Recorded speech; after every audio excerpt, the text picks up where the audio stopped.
so glad that you've joined us today in the sanctuary and online. I'd like to share a few announcements with you this morning before we worship together. First, if you would like to submit a prayer request or an offering to the church this morning, please use the brown envelopes that you find in your pews, which can be dropped off on the back table. For those joining us on the internet, please visit the Emmanuel website for a link to online giving. Second, we have a men's shelter update. As you know, in order for us to open our men's shelter on November 1st this year, Union Gospel Mission must first successfully hire 2 new staff members to operate the shelter. Thankfully, we just received news that 1 position has been filled, but also that means that 1 more employee is still needed. UGM has made the decision that plans for this shelter season will be cancelled if a second person has not been hired by November 1st. A link to the job description and application is found in your weekly email newsletter, and we have only 2 weeks left to fill the spot, so please spread the word fast if you can. Finally, we are so excited to say that after a 2-year pandemic break, Yuletide Sessions is back this year. Please mark your calendars for 7 p.m. on Saturday, December 10th, and bring your family and friends to this one-of-a-kind neighborhood Christmas concert, which also serves as a fundraiser for our men's shelter. Please join me now as we collectively turn our hearts toward God this morning. Our call to worship comes to us once again from the Oxford Prayer Book. Come, all ye faithful, let us worship. For through the cross of God's incarnation, joy has come to all the world. Let us sing the praise of Christ our Lord, for having endured our suffering, he has destroyed death by death. Amen. I invite you to stand now as you are able as we worship together.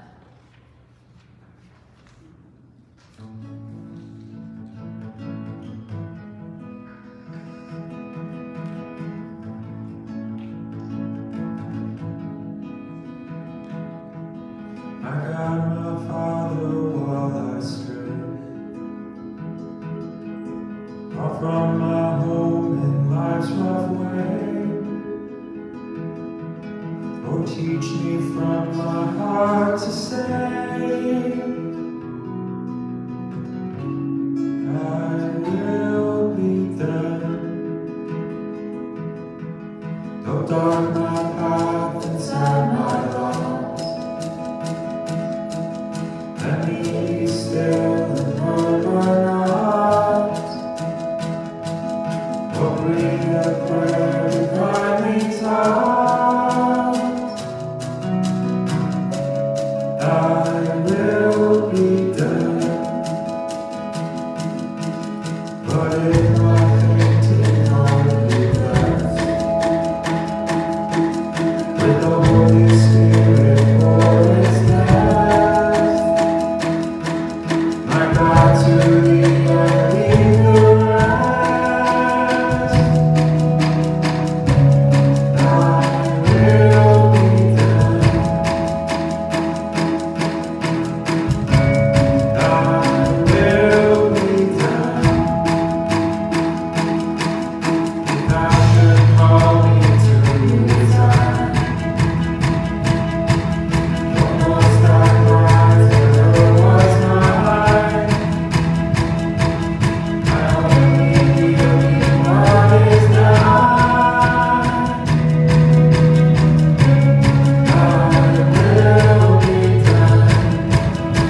Our reading this morning comes from Ecclesiastes chapter 3, where the teacher observes that here in this mortal life, we are each confronted by an endless flow of events and contradictions, and it's hard to find the purpose and the pattern of it all. For everything there is a season, and a time for every matter under heaven. A time to be born, and a time to die. A time to plant, and a time to pluck up what is planted. A time to kill, and a time to heal. A time to break down, and a time to build up. A time to weep, and a time to laugh. A time to mourn, and a time to dance. A time to throw away stones, and a time to gather stones together. A time to embrace, and a time to refrain from embracing. A time to seek, and a time to lose. A time to keep, and a time to throw away. A time to tear, and a time to sow. A time to keep silent, and a time to speak. A time to love, and a time to hate. A time for war, and a time for peace. What gain have the workers from their toil? I have seen the business that God has given to everyone to be busy with. He has made everything suitable for its time. Moreover, he has put a sense of past and future into their minds, yet they cannot find out what God has done from the beginning to the end. I know that there is nothing better for them than to be happy and enjoy themselves as long as they live. This is the word of the Lord. Thanks be to God.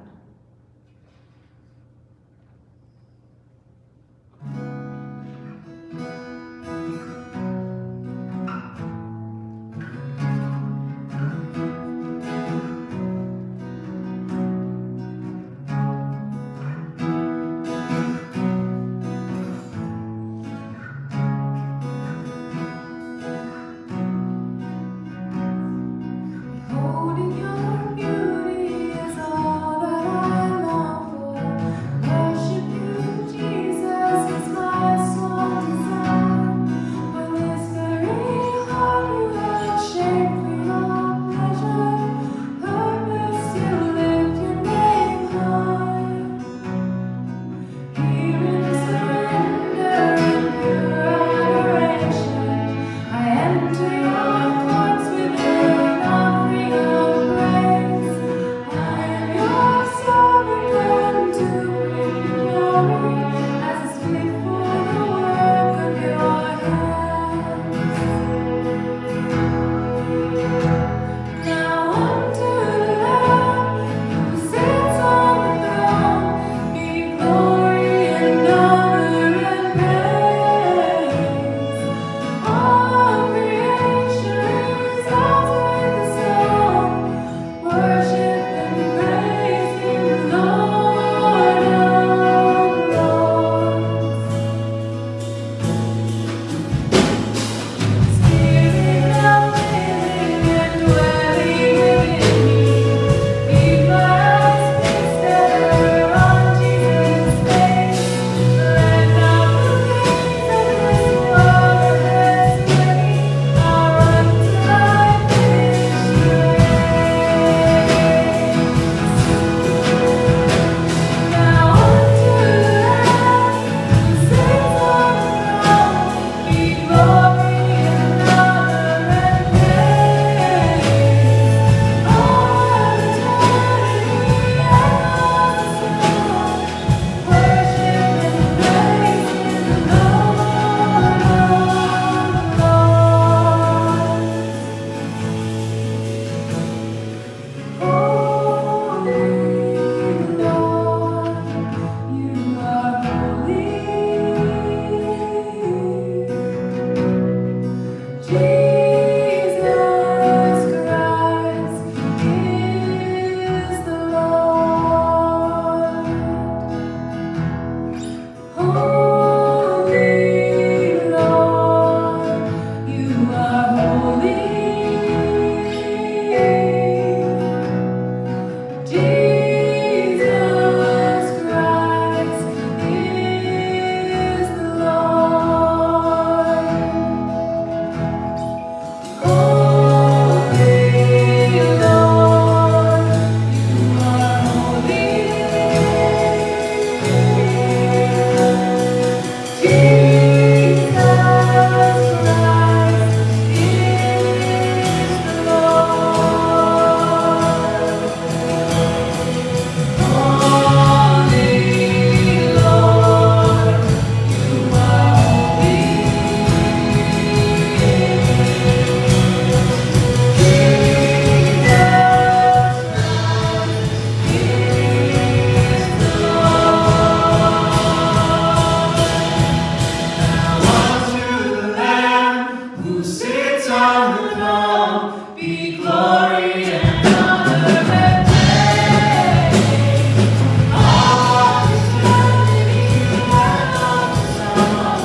Well, good morning, friends.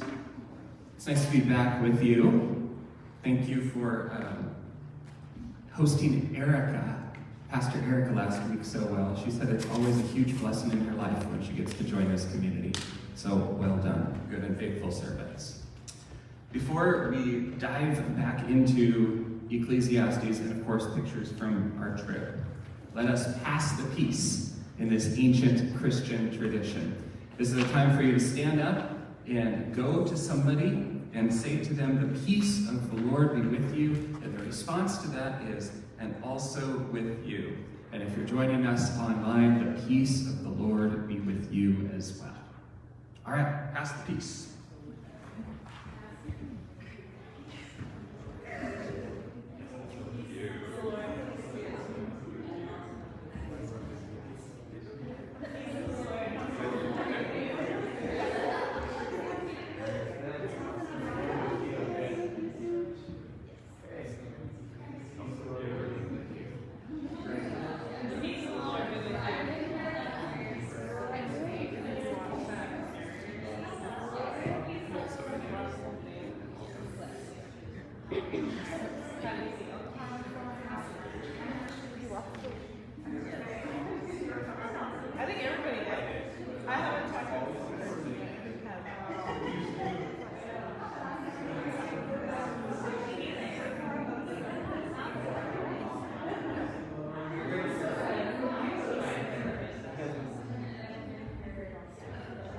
The peace of the Lord be with you all, and also with me. Well, welcome once again to those of us who have gathered here, or to those of us who are scattered abroad. Wherever you are this morning, I hope that this is a moment for remembering that God is with you on your journey. Also, it wasn't in our announcements, but I want to preview a sweet thing happening next month. You know, we're trying to do a once-a-month Emmanuel outside kind of adventure, where we do something different outside the walls of the church in order to help us continue to learn that God is active in all things. Well, November's activity will be a church trip to the zoo. So get ready. It'll probably be on a Sunday, and more information coming soon. All right, you like that? All right, okay, good. And if it won't be a financial burden, that everybody should join us, no matter what. Well, now the part that I've been waiting for, sharing photos from England. Thank you to all who kept things running in my absence. As you know, this last week, Danny and I were at our dear friend Sepha and Kofi's wedding in England. And when Danny was doing her PhD in Liverpool for 5 years, her best friend was Sepha. And you might have met her if you came to our wedding. She was the piano player. But we got to go and celebrate her. We started in London. This is at Kensington Gardens. Just thought it was a cute picture of the two of us, right?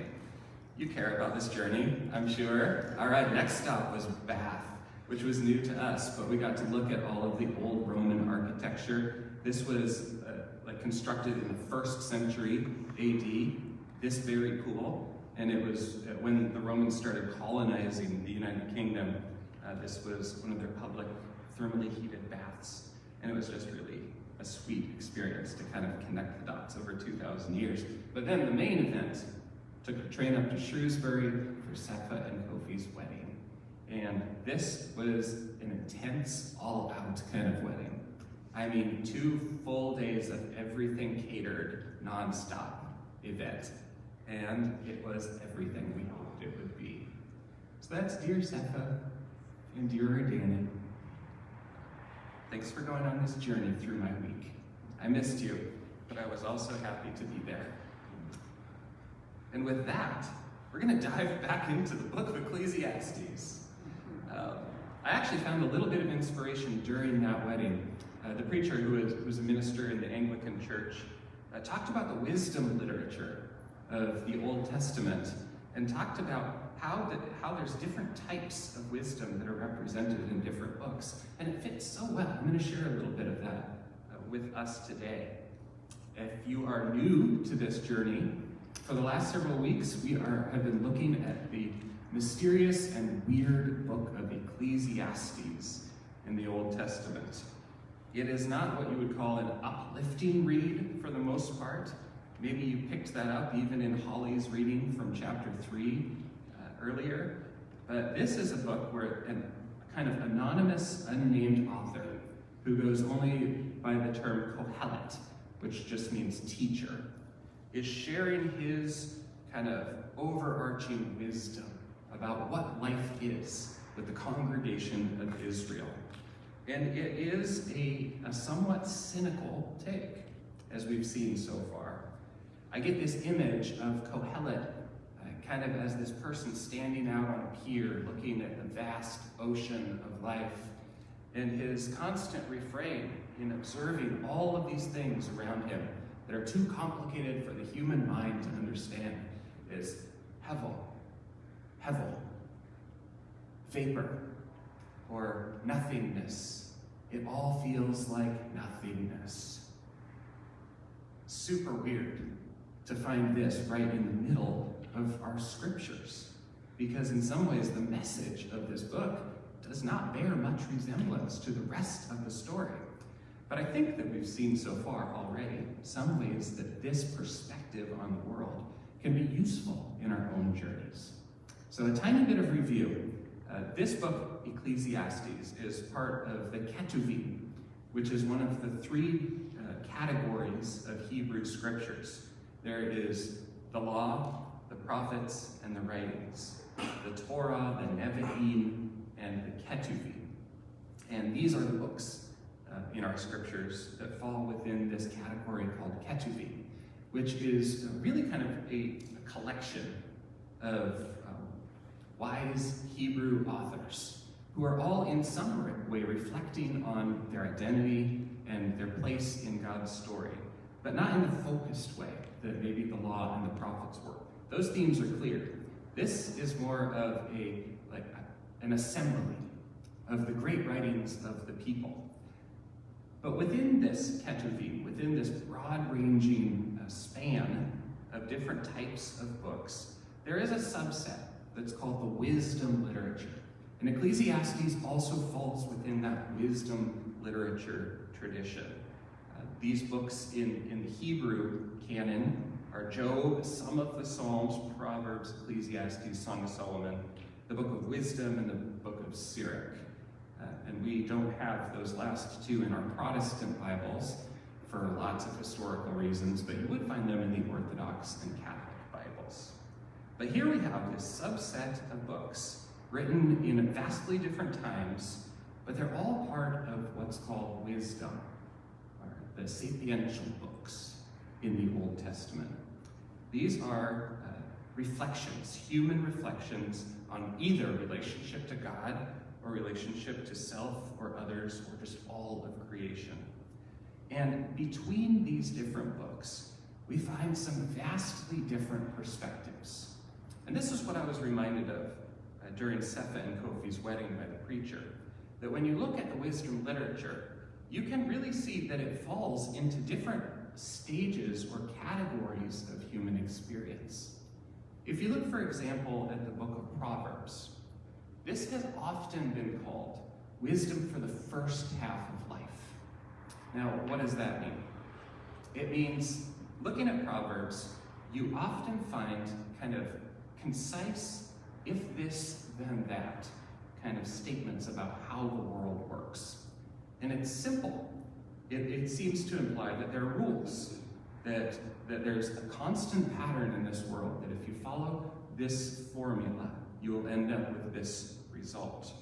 For example, Proverbs 22 says, "Start children off on the way they should go, and when they are old, they will not turn from it." This is good advice for new parents, right? Train up a child in the way that they should go. If this, then this. When they're old, they will still be in that path. Except by the time we age and by the time we experience a few more decades of life, it seems like maybe this isn't always true. Sometimes you can train up a child in the way they should go and it doesn't seem like they stick with it. How could that be? It's a good idea, but is it always true? Or how about this? From Proverbs 28. Those who conceal their sins do not prosper, but those who confess and renounce them find mercy. This is a good principle for us to operate on, right? Those who conceal their sins do not prosper, so don't conceal your sins, confess them. But maybe a more aged or cynical soul among us might step back and look at the world, and look at their friends, and look at the people they've interacted with over the years, and begin to question, is it really true that those who conceal their sins do not prosper? Looks like an awful lot of people around us in our world with a lot of concealed sins that are apparently prospering. So what's going on? Why this simplistic worldview of Proverbs? Or maybe this last and more overarching statement in Proverbs 16. Commit to the Lord whatever you do, and he will establish your plans. If you do this, you'll get this. The world, the universe, is a kind of karmic formula. If you give it to God, he will make it happen. Except when that doesn't happen, right? This is why people over the years have called the book of Proverbs this part of the wisdom tradition. Wisdom for the first half of life. It's a kind of naive wisdom in some ways. It's for people getting started who need principles to launch them out into the world. It's a book of great wisdom, Holy Spirit inspired wisdom. And yet, it is a naive kind of wisdom in some ways. When you then turn the page, I mean, you literally just turn a page, and you come upon this other book in the Hebrew wisdom tradition called Ecclesiastes, you find a vastly different message. You get the impression that this is an author, a wise person, by all accounts, who has lived a little bit longer and has seen the way the world works, and all of a sudden it doesn't make sense anymore. So we might call this the wisdom of an old soul. Any old souls out there among us? I count myself among this group. I've always been one. And I'm not saying it's better than being a young and vibrant person. I wish for that. But I've always been an old person in my heart. I've told these stories over the years many times, but I was the kid who, didn't want any toys. I looked through office supply catalogs as my Christmas wish list, because my dream was to have a great, orderly, home office at age 10. I was dressed up in my little suits and, looking through a microscope while kids were outside playing. I know what it means to be an old soul. And I think that probably our author Qohelet is what you could consider an old soul. Not a person who, it seems, any longer believes that the world works in terms of formulas and easy answers, but a person who, by his own account, has tried it all, has observed it all, has done everything there is to do in this world, and now is standing in the midst of that endless ocean saying, it's all smoke. I can't find any pattern. It's heavy. It's meaningless. It's a wisp of nothingness. It's all smoke. This is why I think that the book of Ecclesiastes is included both in the Hebrew wisdom literature and in our Bibles. Because I believe I'm not the only one who can relate to the perspective of Qohelet. God bless all of you who have endless youth in your spirits and enthusiasm for the newness of life every day. Give me a bit of that, please. For me and for Qohelet, it seems sometimes like we've seen too much. And none of the proverbs seem to really pan out in the end in the way that they were promised. And so we get the writings of Ecclesiastes. I ended my last sermon with this last verse from chapter 2. There is nothing better for mortals than to eat and drink and find enjoyment in their toil. This also I saw is from the hand of God, for apart from him who can eat or who can have enjoyment? And this also is meaningless. Then we turn the page to Ecclesiastes chapter 3, probably the most famous chapter of this book. And we read this very lyrical, has been transcribed into many songs passage. For everything there is a season, and a time for every matter under heaven. A time to be born, and a time to die. A time to plant, and a time to pluck up what is planted. A time to kill, and a time to heal. A time to break down, and a time to build up. A time to weep, and a time to laugh. A time to mourn, and a time to dance. A time to throw away stones, and a time to gather stones together. A time to embrace, and a time to refrain from embracing. A time to seek, and a time to lose. A time to keep, and a time to throw away. A time to tear, and a time to sow. A time to keep silent, and a time to speak. A time to love, and a time to hate. A time for war, and a time for peace. And after that great poem, his summary. So what gain have workers from their toil? I have seen the business that God has given to everyone to be busy with. He has made everything suitable for its time.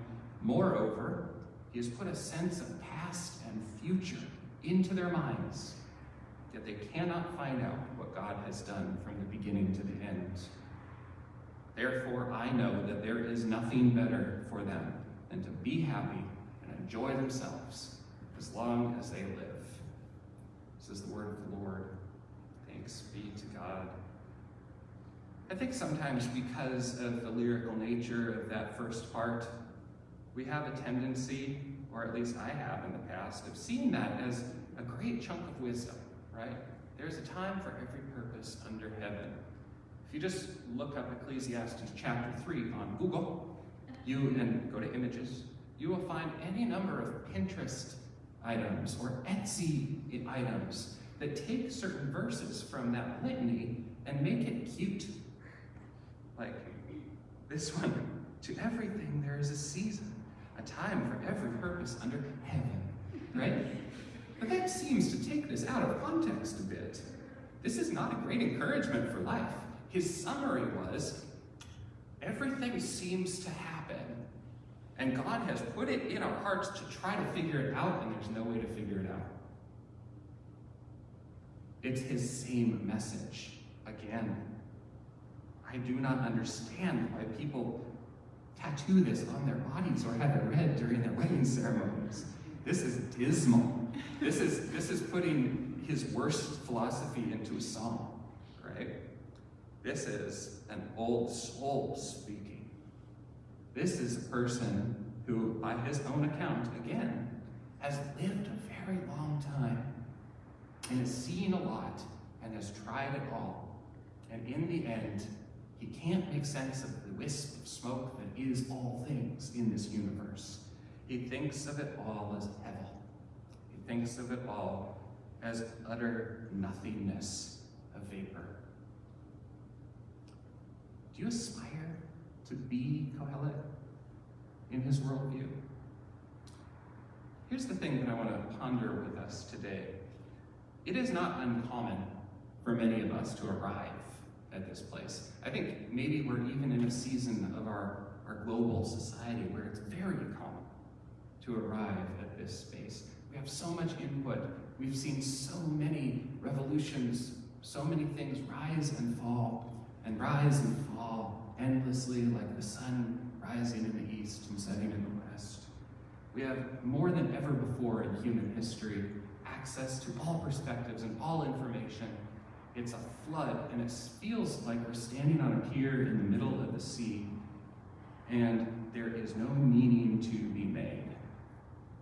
I was listening to a new Death Cab for Cutie song this week. I love it. but it's just, he expresses so well the cry of the person standing on the pier. I can't remember exactly the words now, but it was like him acknowledging that he has eternity set in his heart. He wants to figure out the pattern of everything from beginning to end. He wants to feel the pressure on his soul of God or whatever. I love that. This is something that's set in our hearts, is to stand in the midst of this chaotic, wispy life and want to know how it fits together from beginning to end. And even a person like Ben Gibbard, who's no Christian, wants to feel the pressure of God or whatever. We want, I think, to experience this apparent nothingness and find in it not just smoke floating around, but the breath of God floating around. This is such a brilliant juxtaposition in these books, that both Ruach and Hevel can be defined as wind. And it is the common human experience, once we get to a certain age maybe, or once we get to a certain observational level, to feel like it's all just wind. And yet, this constant invitation in the Christian story is to see in that same wind, not nothingness, but God's Spirit. This is what makes the distinction between those of us, and there are many, who spend all of our lives trying to try on different masks, trying to make sense, trying to create a self-identity that can put all the pieces together, versus those of us who experience that same wind and somehow find the ability to open up our arms to that mystery and see it as an ineffable whole that God inhabits. But there's a difference between people who do this and people who do this. There's a different approach to life. And I'd like to invite you today to consider one of my favorite theorists and how he understands the difference between people who are always trying to figure out how it makes sense and people who open up their arms to the divine. You may know of James Fowler, or you may not. He's a person who's also felt close to my heart because he did seminary at the same school that I did my doctorate at Drew Theological School, and then went on to do his PhD at Harvard. And he taught for many years at Emory at the Candler School of Theology. He has sadly departed us, but he was right in the middle of the 20th century, a great theorist about the human spirit and about faith development. He wrote a book called The Stages of Faith. And, you know, like all stage theories, you have to take it with a grain of salt because it's inherently theoretical. You can't really study this. But he was a United Methodist minister who took it upon himself to academically research across many faith traditions and ask the question whether or not there is a common human way of moving from immaturity to maturity when it comes to your faith. And, you know, in some ways, you know, he will not be always referred to as the final answer. He was a theorist in the middle of the 20th century. He was inhabiting a particular elite, neoliberal context, right? So he may pass, but something about his stages feels true to me, and also explains some of this difference between the early faith and wisdom of Proverbs and how it can sometimes lead to the later faith and wisdom of Ecclesiastes. Think about these 6 stages of faith that Fowler saw when he looked across all Christian denominations and included other world faiths. I believe he especially looked at Islam and Buddhism and Hinduism and several others. He said that when you take all of humanity and look at their faith development, it usually follows a pattern of 6 stages. In the beginning is the primal, undifferentiated faith. This is like when our brains are just developing. This is before consciousness. But this is where the beginnings of faith come from. This is where if you feel safe in your environment, that builds a foundation for any later stages. And if you do not feel safe and secure in your environment, that inhibits your movement through the stages of faith. But this is an infancy thing. This is something that happened way before you could decide. After that, you have the intuitive projective. And this is often something that happens in young children. And this is when you're beginning to take symbols and stories and treat them as real. This moves usually into the mythic literal, where you are, this is a hard way to describe, but this is where you begin to take the mythologies and the stories of your people, your family, your tribe, and to inhabit those and to believe that that's an accurate description of reality. And eventually, in these third and fourth stages, and this often happens in like adolescence or early adulthood, you take these on as personal beliefs and not just a mimicking of the patterns around you. But when you get up into this conjunctive, this is often a middle of adulthood kind of stage of faith. This is the key part, I think, for where Ecclesiastes and Qohelet step in. This is a stage after you've embraced the stories, embraced the symbols, the myths. You've maybe even firmly stood for them and been rigid in your understandings. This is where you've lived enough time that you're now beginning to step back and say, actually, the world is more mysterious than my black and white thinking. It seems like there is a mystery that's beyond how I can fully comprehend or explain. And here, I think, is where there's a critical difference that takes place. Almost universally, I have found, people of a certain age or who have been a part of a faith tradition like ours for a long enough time will reach this part of moving from the absolute certainties and the literalism of their past into this observation that the world is more complex. But then, critically, certain things differ in the way that that's approached. You can call this in contemporary conversations deconstruction, right? Everyone's talking about people deconstructing their faith. Yeah, that's because that's a natural stage of faith development. You see that the certainties in the black and white world that you once lived with maybe do not always hold true, and so you get to decide if that means you walk away from all of it, or if there is maybe something beyond it. If maybe that is a necessary stage for a bigger and better picture. And what Feller calls stage 6, the universalizing faith, he also says very few people at a population level actually step into. But this is where you've gone through your naivety. You've gone through your concrete structural ways of approaching God and the world. You've reached that point of crisis where you realize that you don't get to explain it all.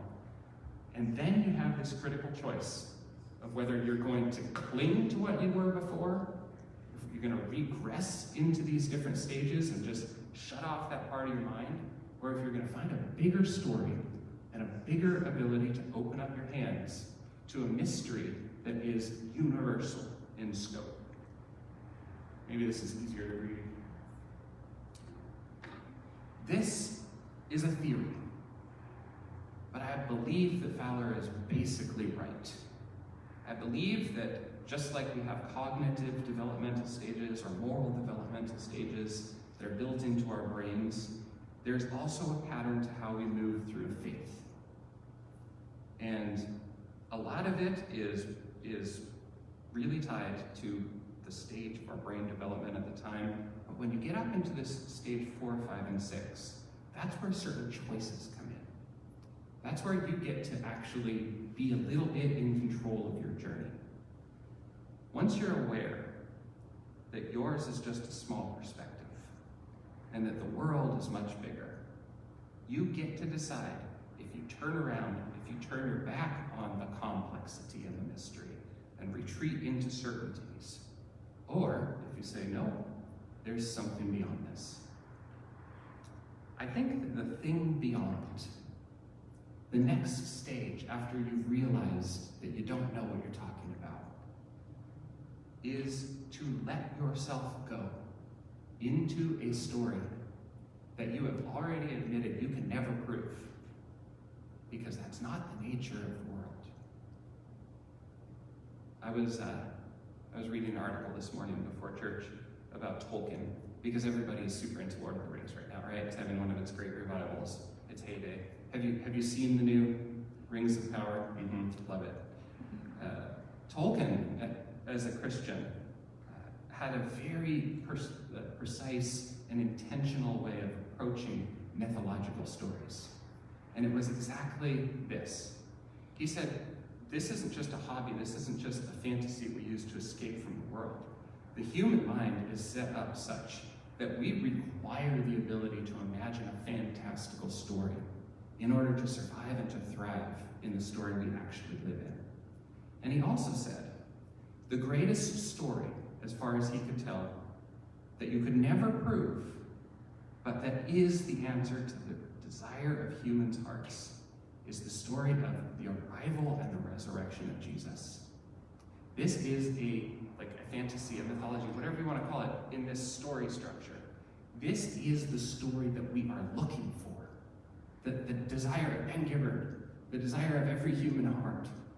You have it in your heart to search for the bigger meaning.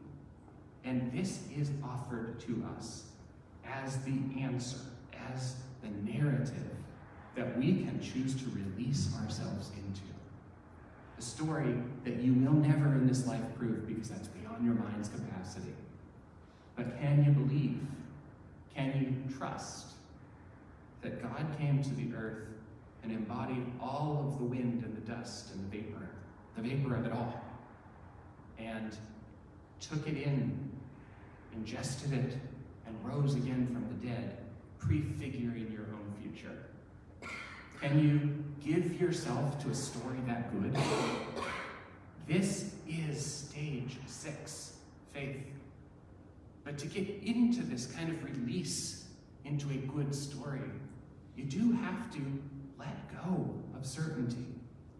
You do have to let go of the need to rationalize everything. You do have to, I think, take one step beyond Qohelet in Ecclesiastes. He reached stage 5 in his narrative of the world. He got to that place of seeing that he didn't know what was going on. But we never, in this book, arrive at stage 6. He only sets the stage for us to make that choice for ourselves. This is a pretty meta sermon, I recognize that. But this is something that I think that humanity in our era, and probably every one of us in a different way, is confronted with. A childlike, concrete, naive faith seems to more and more people like it just doesn't hold water. We get to that deconstruction, and many people walk away.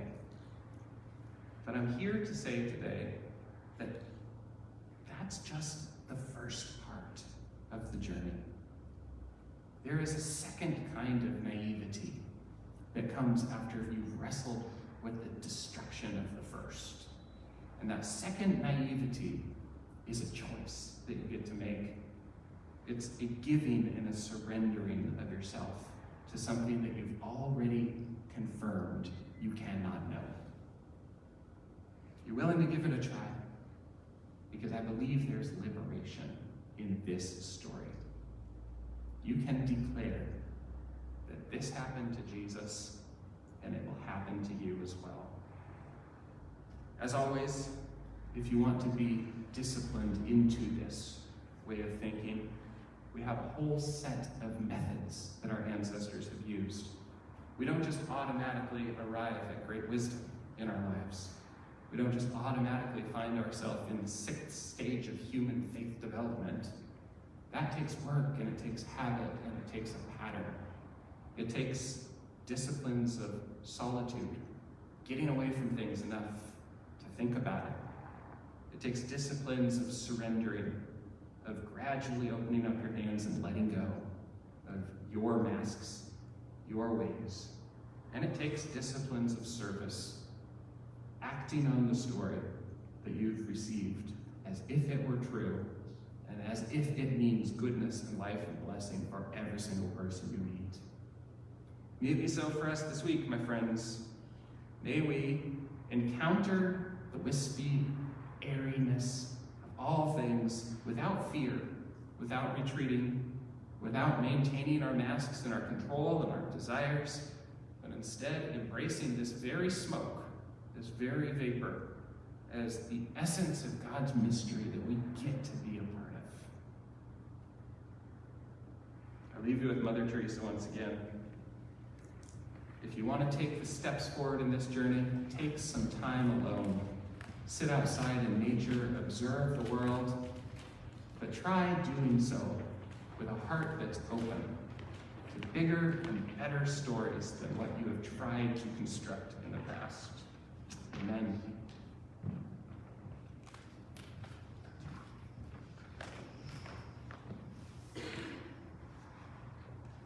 Please stand as you are able as we continue to worship together.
Kings become fools for you. Kingdoms to us real, paper finds ground in you, music finds sound in you, everything rising, everything rising, everything rising, everything rising, everything rising.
as our benediction this morning, receive this prayer from the Apostle Paul in Ephesians chapter 3.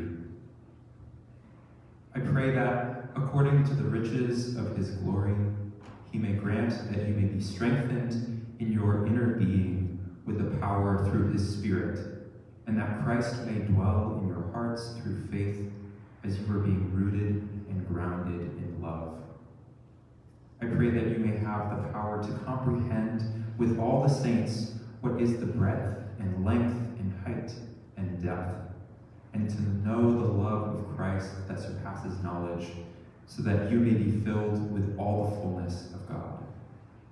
Now to him who by the power at work within us is able to accomplish abundantly far more than all we can ask or imagine, to him be glory in the church and in Christ Jesus to all generations, forever and ever. Amen. Let's sing the doxology together.